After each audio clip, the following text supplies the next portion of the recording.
Mana bugun Navro'z umumxalq bayrami munosabati bilan san'at saroyimizda har xil milliy xalq o'yinlari musobaqasi bo'lib o'tmoqda.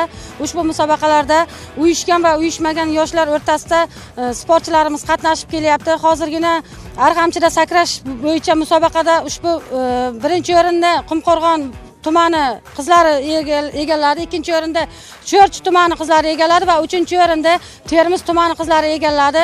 Ushbu qizlarga kelajakda yetuk sportchi bo'lib yetishlariga tilakdoshman. Undan tashqari hozir ayrim wrestling kuch sinash bo'yicha musobaqa bo'lyapti.